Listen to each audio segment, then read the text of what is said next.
Cada hermano que he perdido fue en un momento en que no nos llevábamos bien, y tengo que vivir con eso. Soy el último hombre en pie. ¿Tienes razón? Sí. Una parte de la costa de Miami Beach se oculta tras portones, como un secreto tras una sonrisa. En North Bay Road hay una dirección de Barry Gibb que parece menos una casa y más un perímetro privado. 5820 North Bay Road.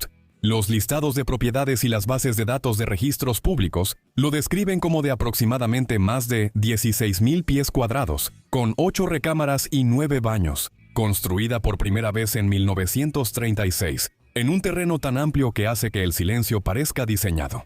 Esta no fue una sola compra afortunada. Este era un estilo de vida que aprendió a tratar los bienes raíces como armadura, y eso importaba. Pero la parte más inquietante de la historia de Barry Gibb no es que terminara viviendo tras portones, sino lo cerca que estuvo de no salir nunca de la infancia. Contó que a los 2 años se volcó una olla de agua hirviendo, y los doctores le dijeron a su madre que solo le quedaban 20 minutos de vida. Él describió las secuelas como una especie diferente de prisión. 2 años en el hospital. Luego un periodo en el que no habló durante otros 2 años. Cicatrices que nunca llegaron a ser invisibles. Así que cuando ves una mansión frente al mar y te preguntas por qué alguien necesitaría tanto espacio, tanto control, ayuda a recordar esto. Para algunas personas, el lujo no es solo un capricho, es lo opuesto a la impotencia. Para cuando los Beck se convirtieron en una máquina global, la relación de Barry con las propiedades empezó a parecer un patrón, casi un hábito. En marzo de 1979, los informes indicaban que compró una mansión en Miami Beach con 10 habitaciones y 7 baños por $1,047,500. Además, tenía una tercera casa comprada en 1979 por $262,000, como si fuera un almacén extra para una vida que ya no cabía en un solo lugar. Y luego está el momento en que la confianza empieza a oler a apetito. Esa casa de 10 habitaciones después se reportó que estaba en el mercado por 15 millones. La fama se convierte en propiedad, la propiedad se convierte en influencia, pero el costo de vivir así es que hogar deja de ser un sustantivo y se convierte en un verbo. En julio de 1981, Barry pagó 14 millones por una mansión de 12 habitaciones y 45 años en Miami Beach, según registros judiciales. No fue solo una compra, fue un proyecto. Su representante dijo que Barry planeaba invertir $200,000 en renovaciones, posiblemente incluyendo una cancha de tenis y una alberca. Un representante dijo que Barry disfrutaba arreglar y vender casas. Así no es como la mayoría de la gente habla de su hogar, así es como hablas de un tablero de ajedrez. El contraste es casi cruel cuando lo pones junto al principio. Un niño que sobrevivió a un accidente crece y forma su vida, donde las rutas de escape están integradas en la arquitectura. Varias casas, varias salidas, el dinero convertido en movilidad. Admiro la competencia, pero también siento la paranoia silenciosa que la acompaña. Y la historia lo respalda, porque los reportajes no solo muestran acumulación, también muestran rotación. Pero Barry Gibb nunca ha sido solo un tipo de mansiones, ni siquiera en los viejos perfiles. Él se muestra como un coleccionista, casi compulsivo con los objetos, el dinero en efectivo y los detalles. Un reportaje de 1969 relataba lo que su padre llamaba mentalidad de urraca. Citaba a Barry diciendo, «Hago un inventario antes de salir de la casa». El artículo lo describía como alguien que cargaba 50 libras un detalle concreto. Eso suena pintoresco ahora, pero en contexto no es pintoresco. Es estar preparado. Refleja la mentalidad de quien entendió desde joven que la comodidad puede irse rápido. Así que cuando la historia pasa de la entrada al garaje, no se siente como un desvío, se siente como el mismo instinto con un disfraz diferente. Los vehículos de Barry, documentados en listados de subastas e informes, parecen los de un hombre que ama la artesanía pero también la protección. Hay un listado de subasta para un Bentley Turbo R, presentado explícitamente como propiedad de Sir Barry Gibb. Otro listado lo vincula con un Bentley Turbo RT de 1999, con un número de serie específico, e incluso anunciado como el último Turbo RT fabricado para Norteamérica. Los detalles no solo autentican el auto, autentican la vida. Y luego el giro emocional viene de un vehículo que no es nada glamoroso. Un listado de Bonhams describe una Mercedes-Benz 280 TE familiar de 1982, una vagoneta en lugar de un coupé de trofeo, con una procedencia que se siente extrañamente íntima, según dice. Barry la compró en 1988 y la tuvo 29 años. En un mundo donde las celebridades cambian de juguetes, conservar una vagoneta casi 30 años es toda una confesión. Eso sugiere lealtad o nostalgia, o quizá un deseo silencioso de algo que no cambie. Un nuevo informe sobre el Bentley de Barry refuerza esa idea y la hace más fuerte. Describe un Bentley guardado en un garaje deshumidificado, protegido no solo de robos, sino también del tiempo. El dinero se usa como una herramienta de preservación, pero también insinúa la herida que hay debajo. Entre más intentas preservar, más demuestras tu miedo a la decadencia. Aquí es donde la vida de Barry empieza a sentirse como dos historias entrelazadas. Una es la historia que el mundo conoce, canciones que se volvieron parte de la cultura, honores que lo convirtieron en una institución nacional. La otra es la historia privada, implícita en los hábitos, inventarios, coleccionar, construir muros, mantener ciertos objetos intactos ante el clima. Una historia trata sobre ser escuchado, la otra trata sobre no ser lastimado. Y luego, en 2023, el mundo organiza el tipo de noche que intenta fusionar esas dos historias en una sola narrativa clara. Barry Gibb es uno de los homenajeados número 46 del Kennedy Center coronando su trayectoria. La ceremonia está programada para el 3 de diciembre, una fecha que convierte el calendario en un hito, con una alineación de homenaje anunciada. Versiones de Michael Bublé, Little Big Town, Ben Platt y Ariana DeBose. Convierte el catálogo en un monumento público por una noche. Si quieres un momento impresionante, eso es, un recinto construido para los aplausos, un legado convertido en sonido, toda una vida comprimida en una sola noche, donde desconocidos te devuelven tus propias palabras cantándolas. En ese recinto, la victoria parece definitiva. Un hombre que pasó años en hospitales y silencio es celebrado en el templo cultural más prestigioso de Estados Unidos. Un compositor se vuelve una institución, pero la herida no espera fuera mientras toca la orquesta. Se sienta en el mismo lugar. Barry ha sido muy directo sobre cómo la fama afectó a los Bee Gees. Dentro del cuarto cerrado de la hermandad, él dijo que la fama puede convertir a una banda en una olla de presión. El centro de atención se convierte en un recurso, no en una celebración, y un grupo empieza a comportarse como un cuarto lleno de artistas solistas. También ha reconocido, sin adornarlo, que el centro de atención no se repartió de manera equitativa, y que él era quien estaba parado en la parte más iluminada. Esas no son frases de tabloide. Esas son el tipo de frases que dices cuando has repasado el pasado tantas veces que ya no puedes fingir que fue justo. Y lo más difícil es que la línea de tiempo no ofrece una resolución clara. Barry ha dicho que no tenía una buena relación con sus hermanos cuando Maurice murió en 2003 y Robin murió en 2012. Así que incluso cuando el Centro Kennedy lo envuelve en un honor de terciopelo, su cuenta personal aún tiene facturas emocionales sin pagar. La riqueza compra espacio pero no retrocesos. Quizá por eso el siguiente capítulo no es música, es administración, contratos y herencias. Decisiones que definen quién posee las canciones cuando el cantante ya no puede. Lo curioso de una canción es que puede sentirse como aire hasta el día en que se convierte en un acto. Barry lo dijo claramente. No quería que sus hijos heredaran la carga. Mencionó los números que había oído de Bruce Springsteen, como si hablara de un seguro contra tormentas. Construyes algo invaluable, y luego tienes que decidir si lo conservas o lo conviertes en algo que tu familia realmente pueda manejar. En 2016 esa realidad empresarial se volvió oficial. Universal anunció un acuerdo mundial a largo plazo, poniendo todo el catálogo grabado de los Bee Gees bajo Capitol. Fue estructurado explícitamente en conjunto con Barry Gibb y las herencias de Robin y Morris. Eso no es solo un contrato discográfico, esa es la arquitectura de la inmortalidad.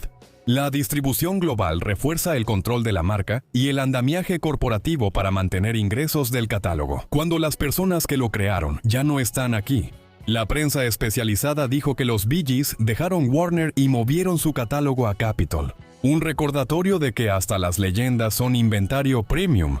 Pero hay una herida personal debajo de esas frases corporativas.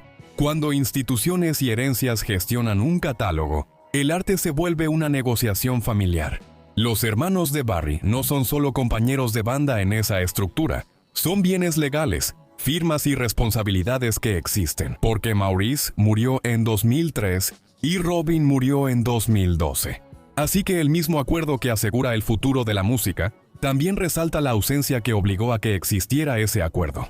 Ese es el estilo de vida que la gente no imagina cuando piensa en la fama, el dolor convertido en contratos. Incluso los reconocimientos públicos de Barry tienen esa gloria ambigua y una sombra detrás. Figura como comandante de la Orden del Imperio Británico en los honores de Año Nuevo, de 2002 por servicios a la música y el entretenimiento, y también en los de 2018. El registro lo muestra como caballero soltero por servicios a la música y la caridad. Su nombre impreso con la frialdad estéril de la tinta gubernamental, y el 26 de junio de 2018 se informa que fue nombrado caballero en el Palacio de Buckingham, una investidura que convierte a un compositor de pop en Sir. De la misma manera en que una espada convierte un hombro en historia. Es un espectáculo británico, más contenido y silencioso, con menos fanáticos gritando y más protocolo, pero el sonido sigue siendo fuerte si pones atención. El silencio de las salas del palacio, el clic de los zapatos sobre los pisos pulidos, la absurdidad de que un músico en activo sea colocado en la misma maquinaria ceremonial que alguna vez honró a generales y estadistas. E incluso ahí, está ligado a las personas que ya no están a su lado. Los reportes citan que reconoce a sus hermanos, diciendo que sin ellos, él no estaría ahí. Un triunfo tan pulido que parece un cierre. Una herida tan permanente que se niega a ser cerrada. Los honores siguen llegando, y siguen trayendo la misma carga emocional. Los reportes australianos dicen que Barry recibió el título honorario de Compañero de la Orden de Australia en enero de 2022, un premio que reconoce su conexión con un país donde la historia temprana de los Bee Gees es inseparable del lugar y la memoria. El reporte explica el proceso de los premios honorarios, recordando que para Barry el reconocimiento es burocracia y los monumentos públicos se vuelven literales. La vía de los Bee Gees en Redcliffe, Queensland, se anuncia como atracción. El sitio oficial de los Bee Gees tiene una página dedicada, haciendo de la geografía un santuario de marca. Esa es la victoria. Tu historia de origen se convierte en un destino. La herida es más sutil. Cuando tu pasado tiene un nombre, deja de ser solo tuyo. La geografía de tu infancia se convierte en un lugar en los mapas de otros. Esa tensión entre dominio y caos se refleja en cómo él habla del trabajo. Se le atribuye un historial impresionante. 16 canciones número 1. Y se dice que los Bee Gees son la única banda, además de los Beatles, en lograr 6 números 1 consecutivos. Esas son cifras de museo, del tipo que hacen que la historia parezca limpia. Pero Barry se niega a aceptar la inevitabilidad. Él dijo, ellos escribieron cosas grandiosas y basura, despojando el mito hasta dejarlo en prueba y error humano. Él presentó el fracaso como algo necesario. Si no tienes fracasos, no puedes tener éxito. Y cada vez que fracasas, aprendes algo. Eso lo dice un artesano, no una celebridad, y no son solo palabras. Hay un rastro documental de que fue llevado al escenario más duro de todos, la corte. Una revisión legal de Cell Contra. Gibb relata que los Bee Gees trabajaron en enero de 1977 en el Château de Rouville, a 25 millas al noroeste de París. Dice que compusieron al menos 6 canciones nuevas durante ese periodo. Indica que el testimonio de Barry incluyó una cinta de trabajo presentada y reproducida en la corte. Una demanda acusó a los Bee Gees de copiar, y el proceso creativo de Barry se volvió prueba en el tribunal. Tus instintos reducidos a marcas de tiempo. Tu melodía discutida por extraños bajo luz fluorescente. La obra es tan grande que genera disputas. El costo es que tu arte lo analizan otros. En ese contexto, incluso sus posesiones parecen menos una muestra de poder y más artefactos que aportan pruebas. Existe un instrumento de edición limitada en el mundo. Una Guild S4 Bee Gees Songbird. Una guitarra acústica de firma de Barry Gibb, documentada con una época de producción que va de 1998 a 2001. Y detalles de construcción como fondo y lados de caoba con una tapa de abeto. Hay un anuncio de subasta para una guitarra eléctrica, Guild X, 250 personal, de 1954 con número de serie. Enmarcado como la Provenza en movimiento, las herramientas del oficio son ahora objetos históricos, con una ironía evidente. Una vez que tu guitarra es un anuncio, Ya no es una compañera, es una mercancía. Y luego, justo cuando esperas que la historia se endurezca en instituciones, Barry hace algo más suave.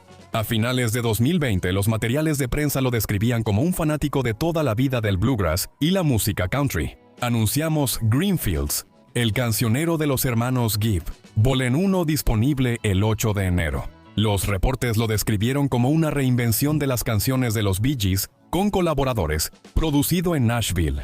Tras años de contratos, él vuelve a las canciones como si quisiera recordarse que aún están vivas.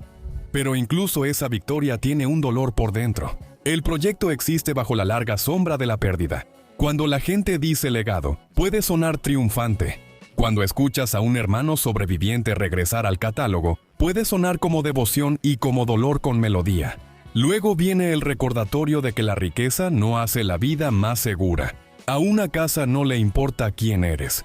En enero de 2006, Barry y Linda compraron la casa de mucho tiempo de Johnny Cash y June Carter Cash en Hendersonville, Tennessee, por $23 millones con planes de renovarla antes de mudarse. Esa compra tiene un romance especial, una leyenda adquiriendo el santuario de otra, como si la historia se heredara con la escritura. Luego el romance se desvaneció en segundos. En abril de 2007, una chispa encendió un conservante durante renovaciones, y la casa se quemó hasta los cimientos. No fue fuga ni mal contratista, fue pérdida total, una herida que el dinero no puede curar. Puedes comprar la dirección, puedes comprar el pasado, pero no puedes comprar inmunidad contra el azar. Después del incendio se habló de reconstruir usando los cimientos originales, pero no sucedió.